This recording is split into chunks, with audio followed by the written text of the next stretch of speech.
Welcome to Proclaiming Justice, a podcast from PJTN that focuses the light of truth on vital issues in today's headlines that impact every American.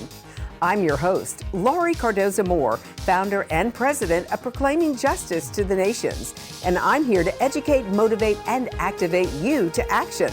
I want to arm you with the truth and the facts you'll need to fight and preserve our constitutional republic and uphold the Judeo-Christian values our nation was founded upon. Welcome to Proclaiming Justice, a PJTN podcast where we shine the light of biblical truth on vital issues from today's headlines that impact every American, Jew and Christian, people of faith, and people of conscience. I'm your host, Laurie Cardoza Moore.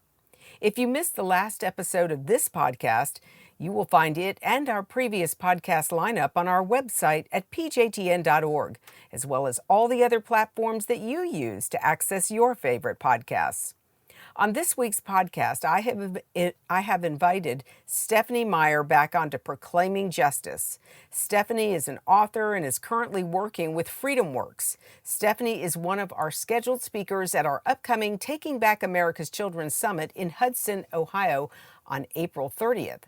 I also want to remind you that it's important for you to listen and share this and all of our previous podcasts with your family and friends so that they can become more informed about this and other related issues that threaten our republic and the state of Israel.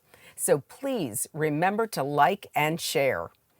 Stephanie, welcome to PJTN's Proclaiming Justice podcast. It's great to have you back on the program. Thank you, Laurie. I'm so excited to be back on your program talking about these important issues.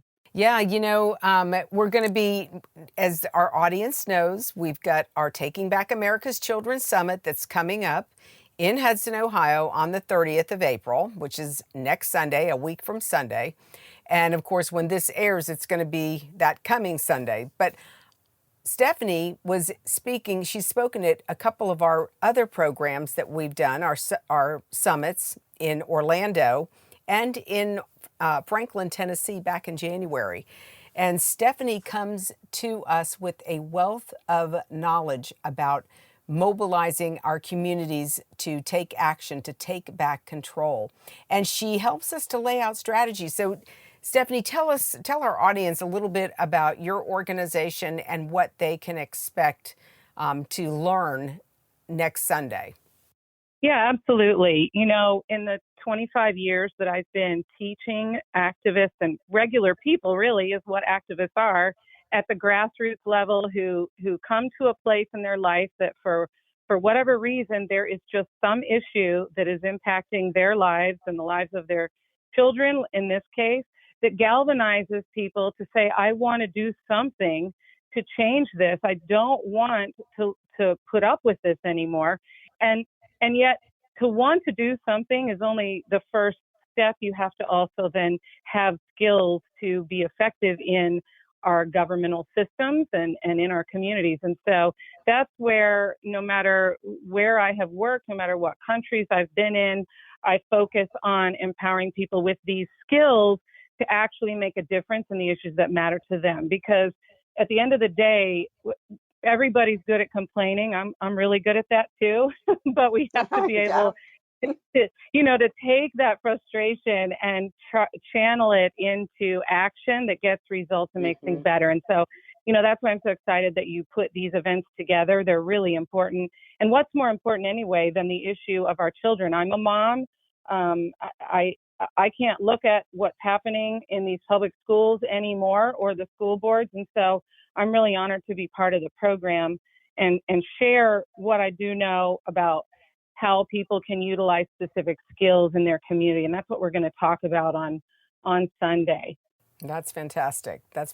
Yeah, Stephanie, I was watching a video of a mayor who is the mayor of a local town in the state of Ohio. I can't recall which town it was, but I was so impressed with his leadership. He went to a city council meeting and he was made aware by his constituents that there was pornography being distributed through library books in his city schools. And he attended this school board meeting and let them know, these school board members, that if they handed out pornographic material to these children, that he would arrest them and throw them in jail for violating state statutes and federal laws. I was shocked that anybody, because I don't know, I know you speak, to a lot of different groups in a lot of different places across the country, but I've never seen a leader take on the issue of the library books and the pornography the way this mayor did. And it inspired me, it encouraged me, it should be an encouragement to you. These are the types of leaders that you help to groom, to provide the ability to be able to take up and hold accountable the elected officials. I was just amazed that anybody had the courage to even do that anymore. Tell us about what you see with some of the leaders that you work with, and some of the opposition that we are facing as we try to take a stand in our communities, on our school boards, in our local districts.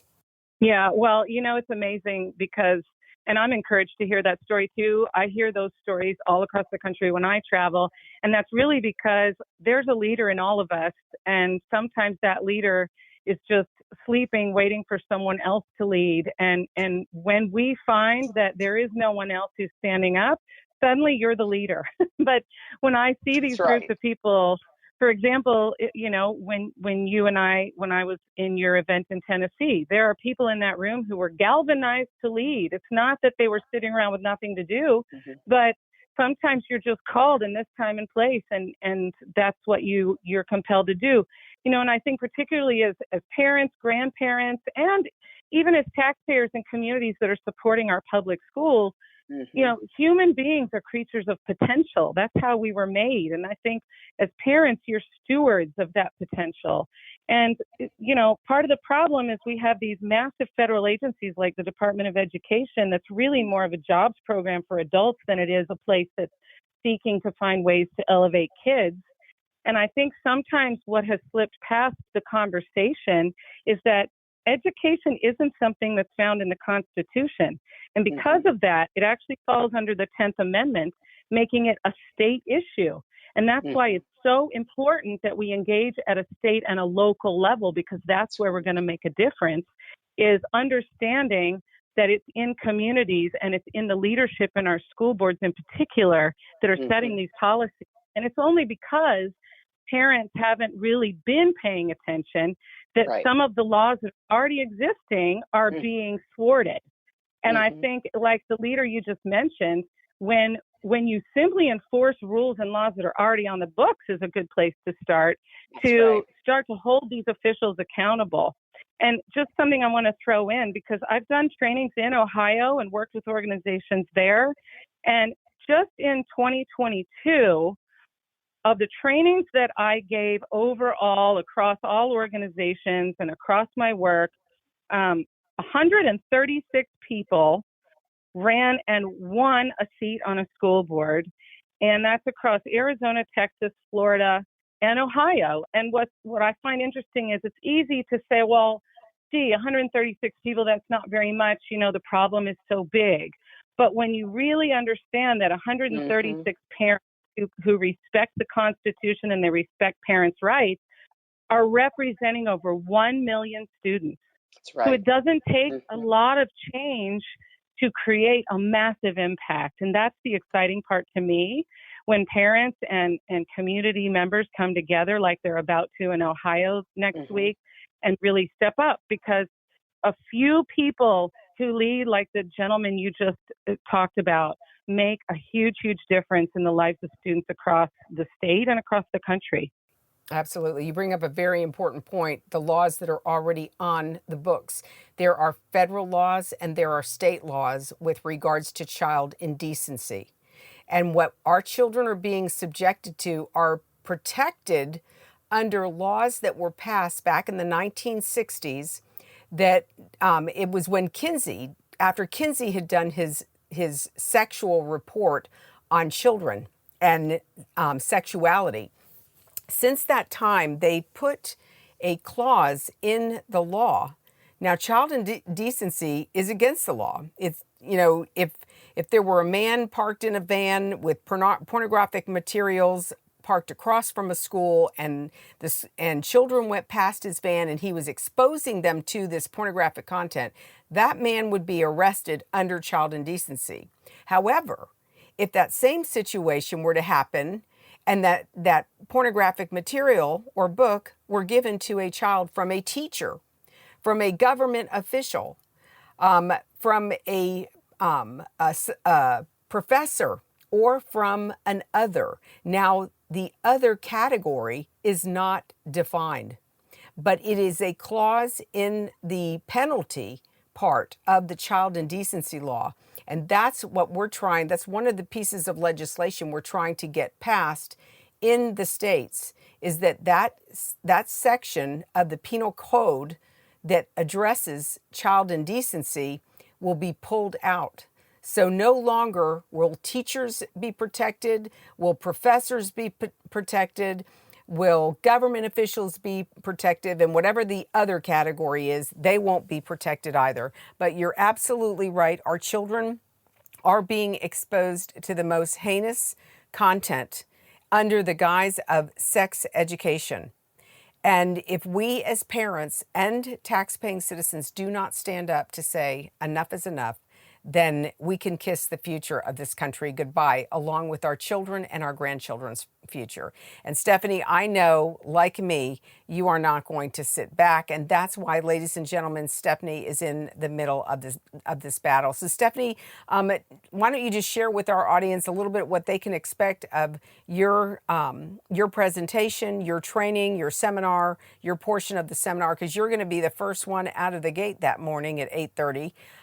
Give our audience just a little sampling of what you are going to introduce them to. Absolutely. So, yeah, I'm excited that I'm the first out of the gate. I always like that. We set the tone with really looking at skills that anybody can incorporate easily and right away.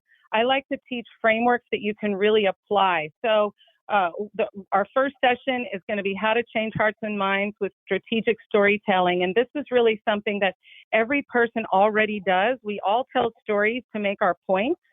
And this is going to provide very simple frameworks that you can take back and use to talk about the issues that matter to you in a way that's organized and very quick and succinct and will resonate with people. We're also going to teach you techniques on how to talk to skeptics without getting into a fight, is what I call it. But basically, there are people, for example, who are we trying to unify with, right? People are tired of fighting. They say, oh, I'm so battle weary. Everybody, we need to come together. Well, yes, that's true, but you have to know who you're unifying with. So, for example, we don't want to unify with the people who are misleading and indoctrinating our children and making it their business to deceive our future progeny. The people we want to unify with are the people who are being misled, which is other parents and grandparents in the community who just want the best for their children. They just want their children to be given the tools to go out and be good, successful people, right? So when you're talking to people like that, who don't necessarily pay attention to the issue like you and I do, and like the people who we're going to meet in Ohio next week, people who don't really know how grave the problem is and maybe exposing their children to some of these awful things. These are some skills in our second session of the day that are going to teach you how to talk to them, to listen and understand what they value, and then make connections with those people so you can really help open their eyes. And then we're going to talk about school board testimonies, because we've seen lots of videos that go viral, and some are very cantankerous and some are ineffective. And what kind of testimony is really going to make a difference in that school board meeting? And why are you there, and kind of just a really clear step for what to do when you're testifying.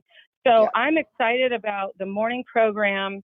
I think it's going to get people invigorated, because you'll have some tools you can apply right away.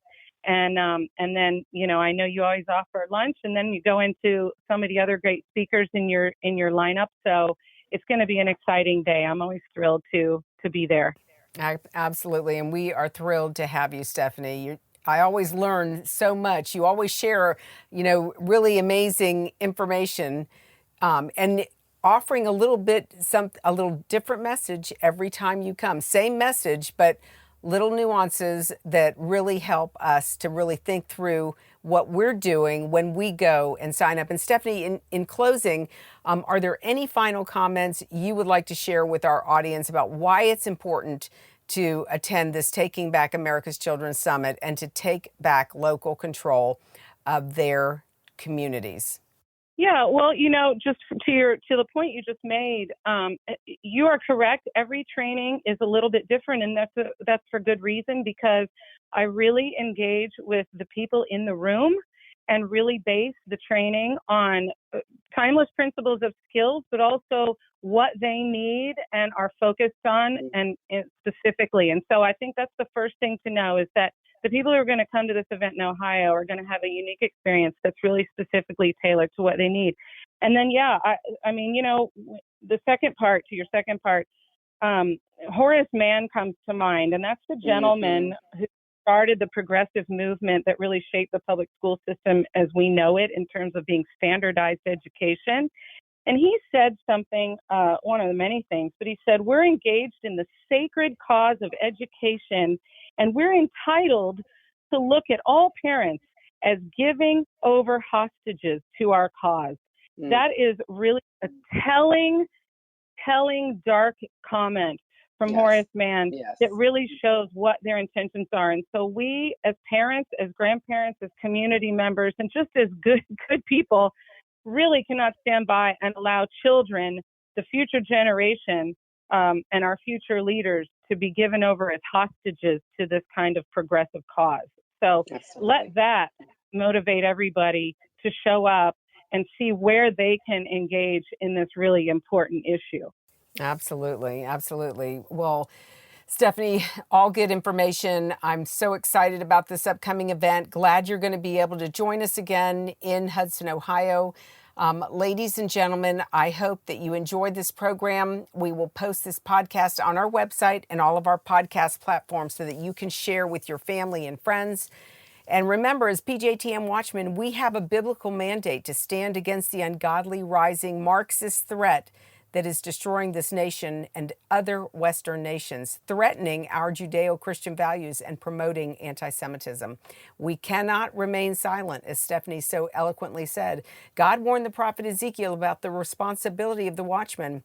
And as watchmen, if we see the enemy advancing, we are required to warn the inhabitants of our communities, of our cities. And if we don't, if any innocent blood is shed, it is required. It will be required of us. As a watchman, you can sound the alarm and warn others by simply sharing this podcast with your family and friends. So please share and like this podcast to help sound the alarm in your community. And remember, Dietrich Bonhoeffer reminded us that silence in the face of evil is itself evil. God will not hold us guiltless. Not to speak is to speak. Not to act is to act. Don't forget to join us for next week's podcast as we continue this conversation about combating the rise of anti-Semitism and taking back local control of our communities and our children's education. I want to also remind you that if you have not signed up to become a PJTN Watchman, you can help support this mission through our award-winning documentaries and Focus on Israel programs, as well as more programs like this for just $20 a month. So go to our website at pjtn.org to watch our programs and listen to our past podcasts. With your generous monthly donation, you can ensure that PJTN remains on the front lines and in the headlines, but we can't do it without your faithful prayers and financial support. I hope that you will prayerfully consider supporting our mission as we educate to activate Jews, Christians, and all people of conscience to stand on the front lines of this all-encompassing war. I look forward to seeing those of you who can join us in Hudson, Ohio next Sunday, April 30th at 7:30 in the morning, bright and early. God bless you, and thank you for all you do on behalf of our Jewish brethren, the State of Israel, and these United States. Thank you again for joining me on this edition of Proclaiming Justice. Please share this podcast with your family and friends. For more information about how you can get involved, please visit our website at pjtn.org. As a PJTN Watchman, you can help us keep up the fight to preserve our freedom for our children and their children for such a time as this.